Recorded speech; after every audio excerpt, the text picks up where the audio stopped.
My daughter Andre, it's been a while you heard from me. It's about 5 years. You were just an infant the last time I spoke with you.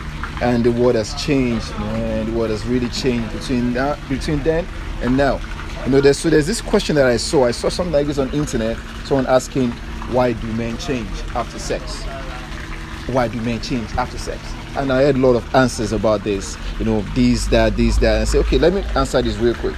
So, years ago, I was listening to the radio and I heard Babak Boy, the popular Ace comedian, radio presenter. And he said something, and I'm going to use that as an analogy to explain to you real quick why men change after sex. Alright, so I would liken women with two food items. First one, gari. Second one, bread. I mean, no disrespect. I'm sure you're asking that why am I comparing women with food? What kind of disrespect is that? Come on, Dad, you're better than that. Okay, so stay with me. It's going to be long, but you're going to understand this after this video. So, gari, bread. Then I also go on liking men to average people that go to the market to buy food, to buy gari or bread. Alright, so gari, bread, they are both food items, right? They are both food. They serve the same purpose. That's to stop our hunger, quench our hunger. But they have two different features. The substances they carry are two different. Now, when people go to the market to buy food, to buy gari, someone gets to the market and says, I want to buy gari. You have lots and different types of gari. You have Ijebu gari, you have Igbo gari, you have Abeokuta gari, you have Ibadan gari, you have different kind of gari. And when people buy gari, they taste gari before buying.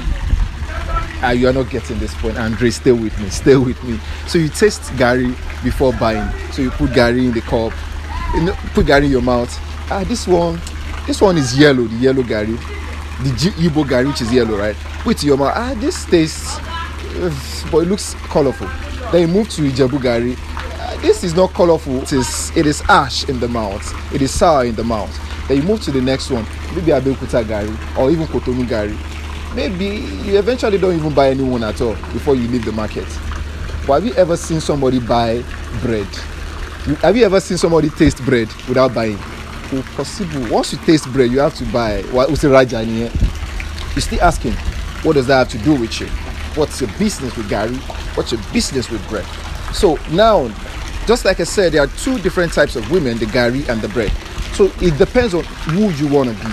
It depends on the kind of substance you carry. Are you gari? Are you bread? So for someone that says, okay, let's say I am bread. My substance is solid. My substance is good. And the guy still comes to me and makes a mess of me. Who are we going to blame for that? It is simple. Now, that a man comes to you pretending buying bread doesn't mean he is the right and perfect one for you. Because at times, people can go the extra lengths to convince you to be in their lives, only for them to just have a taste.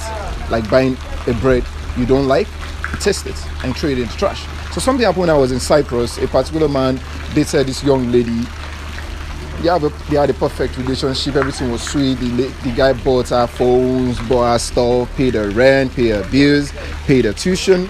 So but the lady said, you know what, I've been told by my mama that any man that is going to touch me must marry me. Average African mama.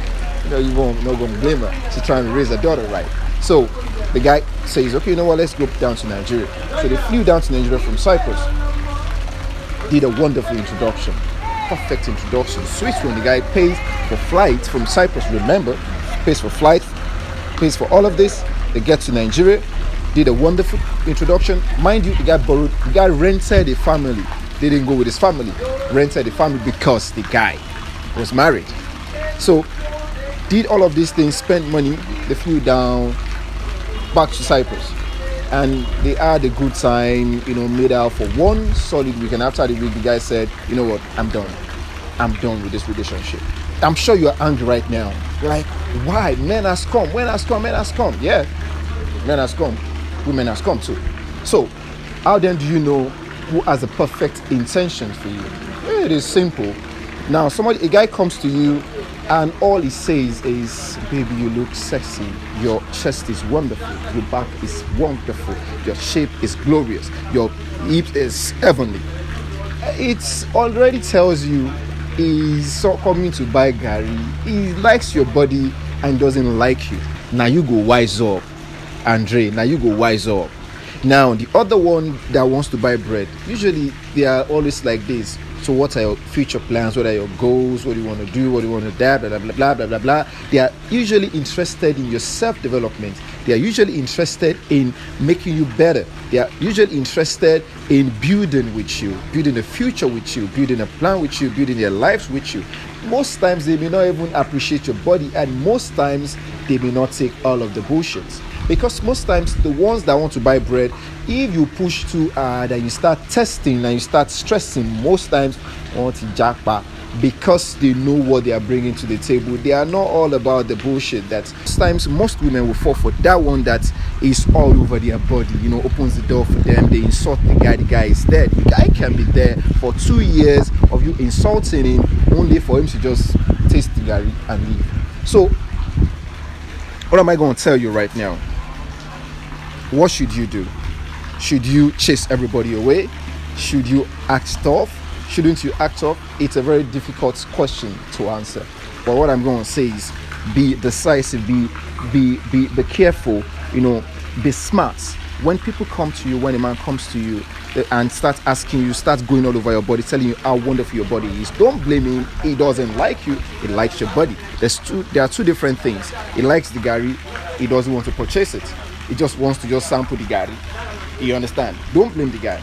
And so for you now, if you know you don't want to be tasted like Gary, you want to be treated like bread, then you decide that I'm not going to tell you anything. It is your choice how you want to be treated. Baba? Hey. Baba? How you be now? Fine. So either you are Gary or you are bread. Don't blame anybody. Don't hate the player. Get the game.